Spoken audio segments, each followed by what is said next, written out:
আপনারা কি ভয় পাইছেন? ভয় পাওয়ারই কথা। যদি হাতটা দুর্বল থাকে তাহলে এই ভিডিওটা অবশ্যই স্কিপ করে যাবেন। আর হ্যাঁ গাইস, অবশ্যই কানে হেডফোন লাগিয়ে দিয়ে বিছানার মধ্যে শুয়ে চোখটা বন্ধ করে দিয়ে এই গল্পটা শুনবেন। চলুন ভিডিও শুরু করা যাক। মানিক বাতেনের হাত শক্ত করে ধরে কাঁপা কাঁপা গলায় বলল, বাতেন ভাই, লোকে বলে রাতে এখানে যারা ঢোকে তারা আর ফেরে না, প্লিজ ভেতরে যায়েন না। জানিক সুযোগ বুঝে মানিকের কানে একটা ফু দিয়ে হেসে আসতে বলল, কিরে মানিক, এখনই ভয় পেয়ে গেলি? আরে বাতেন ভাই থাকতে চিন্তা কি, উনি তো জ্যান্ত বাঘ। বাতেন টর্চটা জেলে ধীর পায়ে ভেতরে ঢুকল। মানিক, ভয় পেও না, মৃত মানুষ ক্ষতি করে না, ক্ষতি করে জ্যান্ত মানুষ। চল দেখি ভেতরে কি হয়। তারা সরু মাটির পথ ধরে এগোতে লাগলো। দুই পাশে উঁচু নিচু কবরের সারি। হঠাৎ মানিকের চোখে পড়ল একটা কবরের ওপর সাদা মতো কিছু একটা উড়ছে। সে থমকে দাঁড়িয়ে আর্তনাদ করে উঠল, ওই দেখ, সাদা কাপড় পরা কে যেন বসে আছে। জানিক ফিক করে হেসে দিল, ওটা নির্ঘাত কোনো সুন্দর পরী তোকে বিয়ে করতে এসছে। জানা, একটা সেলফি তুলে আয়। বাতেন টর্চের আলো ফেলে দেখালো ওটা কেবল একটা ছেঁড়া প্লাস্টিক যা বাতাসে উড়ছিল।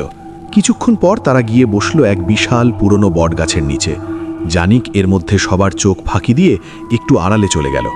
মানিক যখন অস্থির হয়ে জানিককে খুঁজছে, ঠিক তখনই গাছের পেছন থেকে এক অদ্ভুত গম্ভীর কণ্ঠ ভেসে এলো, বাতেন, মানিক, তোরা কেন এসেছিস? তোদের জন্য 3টে নতুন কবর খুঁড়ে রেখেছি। জানিক লাফ দিয়ে সামনে আসতেই মানিক চিৎকার করে বাতেনকে জড়িয়ে ধরল। বাতেন বিরক্ত হয়ে বলল, জানিক, তোর এই ফাজলামি আর সহ্য হয় না। মানিকের কিছু একটা হয়ে গেলে কে দায় নেবে? ঠিক সেই মুহূর্তে হঠাৎ চারপাশ একদম নিস্তব্ধ হয়ে গেল। বাতাসের শব্দ পর্যন্ত নেই। জানিক তখনও হাসছে, কিন্তু তার ঠিক পেছনেই মাটি থেকে উঠে দাঁড়ালো এক দীর্ঘ কালো ছায়া। বাতেনের হাতের টর্চটা থরথর করে কাঁপতে শুরু করলো। মানিক এবার কথা বলতে পারছে না, শুধু আঙুল দিয়ে ইশারা করল।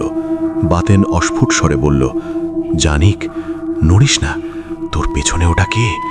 ওর চোখগুলো যে আগুনের মতো জ্বলছে।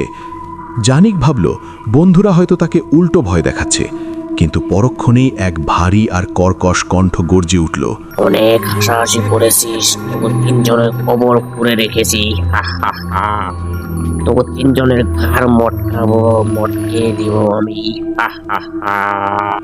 মুহূর্তের মধ্যে জানিক এক গগনবিদারী আর্তনাদ দিয়ে বাতেনের দিকে দৌড় দিল। 3 বন্ধু মিলে অন্ধকার ঠেলে পাগলের মতো দৌড়াচ্ছে গেটের দিকে। পেছনে সেই অশ্বিনী ছায়া ক্রমশ বড় হচ্ছে। মানিক চিৎকার করছে, আমি বলেছিলাম আসিস না, ভূত আমার পিঠে হাত দিয়েছে। প্রাণপণে দৌড়ে গেট পার হয়ে তারা যখন পিচ ঢালা রাস্তায় এসে আছাড় খেয়ে পড়ল, তখন পেছনে তাকিয়ে দেখল পুরো কবরস্থান কুয়াশায় ঢেকে গেছে। ভেতর থেকে ভেসে আসছে এক বিকট অট্টহাসি। বাতেনের টর্চটা ভেঙে চুরমার হয়ে মাটিতে পড়ে আছে, আর 3 বন্ধুর হৃৎস্পন্দন